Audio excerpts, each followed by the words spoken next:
बिस्मिल्लाहिर्रहमानिर्रहीम, अस्सलाम वालेकुम। वेलकम टू माय चैनल दावत इस्लाम। मैं हूं आपका दोस्त शफकत अली ऑफिशियल। उम्मीद करता हूं कि आप सब लोग ईमान के आला दर्जे पे होंगे। सूरत आल इमरान की आयत नंबर 192 का तर्जमा, तूने जिसे दोज़ख में डाला उसे दर हकीकत बड़ी जिल्लत और रसवाई में डाल दिया और फिर ऐसे जालिमों का कोई मददगार ना होगा। सूरत आल इमरान की आयत नंबर 193 का तर्जमा, मालिक हमने एक पुकारने वाले को सुना जो ईमान की तरफ बुलाता था और कहता था कि अपने रब को मानो। हमने उसकी दावत कबूल कर ली। बस ए हमारे आका, जो कसूर हमसे हुए हैं उनसे दरगुजर फरमा, जो बुराइयां हम में हैं उन्हें दूर कर दे और हमारा खात्मा नेक लोगों के साथ कर। सूरत आल इमरान एशिया नंबर 137।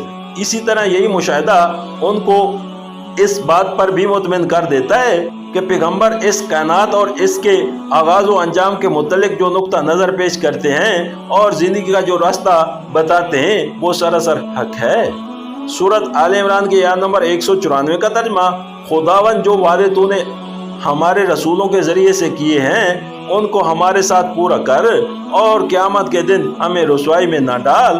बेशक तू अपने वादे के खिलाफ करने वाला नहीं है। सूरत आल इमरान एशिया नंबर 138।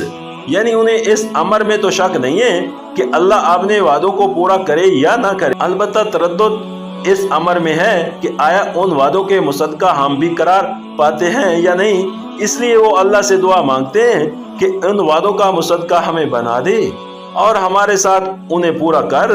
कहीं ऐसा ना हो कि दुनिया में तो हम पैगंबरों पर ईमान लाकर कुफार की तज़हीक और तैनो तशना के हलफ बने ही हैं, क़यामत में भी उन काफरों के सामने हमारी रुसवाई हो और वो हम पर बख्ती कसे कि ईमान लाकर भी उनका भला ना हुआ।